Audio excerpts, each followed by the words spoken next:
G'day, happy 27th of June 2026.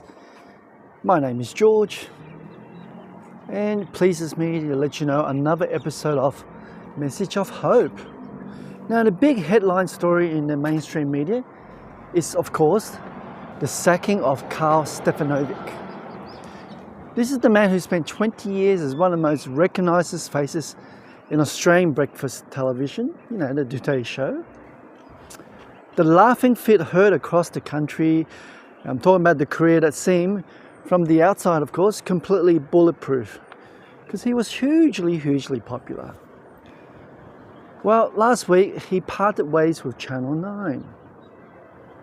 And in his farewell video, not the one he did with Channel 9, but his own, he wasn't commiserating at all. He was literally jumping with excitement. And he looked straight at the camera and said, "I'm free, truly independent." You just have to go on YouTube to find that video to see the whole context. Well, I will tell you, I watched that and I felt genuinely glad for him. I don't know that guy. I don't even follow the Today Show or much of what's happening on TV. Whatever happened in those crisis talks at the corporate level, whatever the internal pressure were, this is the man who had an enormous amount riding on that career, surely. And he walked away grinning. In many sense, I think he was the winner. But I'm not taking any sides here. But I also found myself sitting with a quiet question. So, is he the winner? Put in the comments if you think, what will actually happen to him? Now, not to be cynical about it, of course, I wish Karl very well. I genuinely do, like for a lot of people out there. But the freedom is a word worth examining before we celebrate it, isn't it? Because most of us are chasing some version of it, believe it or not. And most of us haven't stopped to ask what it actually cost. So I'm going to tell you more about it. And here's the thing about financial freedom specifically. Because after all, hey, this channel, it's about stewardship, which relates to money on a daily basis. So the freedom, most people want it, don't they? Most people feel the absence of it every single month. Oh, there's a bit of a breeze, I'm going to put on my hood. But far fewer people actually know what their life costs to run. Not approximately, but not even roughly. Actually, how much does it cost to run your daily life? Now, yeah, I confess, I was one of them. I didn't know any better, or rather I had a very lazy attitude. And I have to be honest about what that looked like. There was a period when I would see a bill arrive and then leave it on bench for a few days or two before opening it. Not because I couldn't open it, because I just didn't want to know the number. I mean, I told myself I was roughly on top of things, which was 99% true. Probably even 100% true. Anyway, I looked at it properly next month, or at least I get my wife to do it. And next month I'll do the same thing, right? Leave on the bench, tell myself, hey, it's probably fine, move on. This is not called managing your finances, right? I've learned better than that. That is managing your anxiety about your finances. And I'm sure you can guess there's an enormous difference between those two things, surely. Planning without real detail isn't planning at all. They say, if you plan to fail, that means you failed to plan. Think about that again.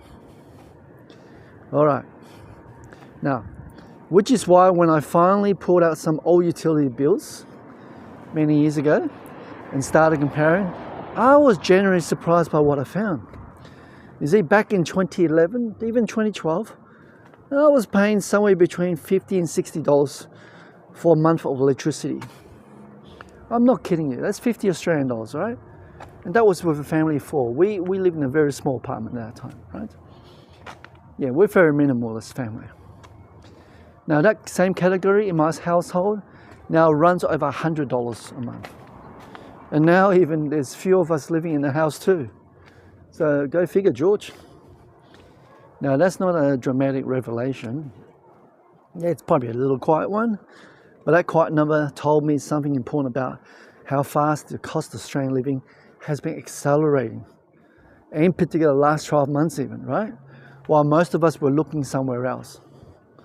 But knowing that number, really knowing it, is what makes a plan possible. Okay? Because it takes out all the guesswork. Yeah, it takes out all the approximations. But just to know really deep details, what are those figures that you're going to play with? Because you cannot plan your way free from numbers you've never looked at. And if the cost of living has been quietly eating at your peace of mind, do encourage to be staying with me. Subscribe to the channel, because this is exactly a conversation for you. And if you want more of it, again, click a like on the video and share this video to your friends. All right, now have a listen to what Jesus says in John chapter 8, verse 32. And you will know the truth, and the truth will set you free. Now, I'm going to be upfront. Jesus is speaking here to people who have come to believe in him. The freedom he's describing first and foremost, it's all about freedom from sin. Through his word, through knowing him, through relying on him, trusting him only.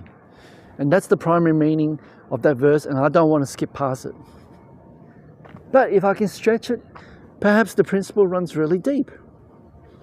Now, there's truth in any domain is what actually liberates us, right? The truth. The truth about your health, the truth about your relationship, the truth about your finances. It impacts every aspect of our lives. The lie that keeps most people financially stuck is not that. It's not a dramatic lie. It's a quiet one. Now, I'm probably fine. It's roughly right, they say. I'll look at it properly next month. Maybe that's the attitude. And next month become next year. You seen that pattern before? The truth about what your life actually costs, if it's written down, verified and compared, it's not a punishment game. It's the beginning of a plan, and the plan's the beginning of freedom. Yes, I want freedom for you people. And I found that out properly in 2012. You've seen me say it before. I'm going to say it again. We had carrier home loan for years. And if you ever had one, you would know the particular texture of that obligation. Because it's not exactly fair. Some people, it's not exactly some stress level. It's something quieter than both. It's a low hum in the background of every financial decision you make. Yeah? A sense that you're running and the wheel just keep turning and you're never quite ahead of it, are you? That's right. And we're talking about many cases every month. Here comes the statement in the inbox. The payment, the balance still sitting there. Whew. And then one day, hey, that last bill arrived. Ta-da! I looked at it, number at the bottom, 0%. 0 interest, nothing to pay back. I said, finally, I'm going to get some breathing space. Even though it wasn't dramatic like a celebration or a party, just those words quietly to nobody in particular, right? But I meant them completely. I was joyful, thankful to God. Now, here's what I want you to notice about that moment, because it's the opposite of what Karl did in his video. Karl was so full of joy, he jumped up in excitement. You know, his energy was there, arms in the air, a man released from something that had been pressing down on him. And I understood that completely, and I don't say it critically. Good on you, Karl. But my moment was different, of course. There was no camera, no one to announce that I finished my home loan. Just a piece of paper, a number that had reached 0, and a man who had made the same payment faithfully, month after month, year after year, until the wheel finally stopped turning. All thanks to God and my wife as well, okay? I'm going to say that. Now, 2 different roads to the same word. And the one that came through discipline and patience and showing up every month without applause, yeah, that freedom has a particular weight to it that the other kind does not. You know what it costs you. You know what it took, right? And nobody can tell you it wasn't real. You're living through it. But friends, there is a freedom that does not require you to walk away from anything. Are you ready?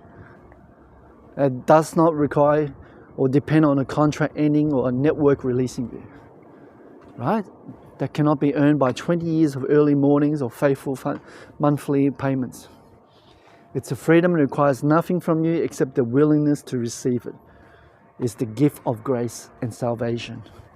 Remember, John chapter 8, verse 32, the truth will set you free. And the deepest truth available to any human being, it is this. Listen carefully. That Jesus Christ came, he lived, died, and rose again so that your sins could be completely forgiven if you choose to accept his gift. Completely. Finally. Not approximately forgiven, but totally forgiven. That's good news, guys. And I hold that surety personally because I know where I'm heading when my life on this planet ends. And I want to tell you, nothing on my financial spreadsheet comes close to the freedom that certainty produces. Please, if you're not a Christian, I want to say this plainly. That freedom is available to you right now. Right? I'm not talking about after you've sorted your finances or once you feel worth it. No, it doesn't work like that. It's available now if you confess your sins to Jesus. Jesus is not waiting for you to get the budget right before he receives you.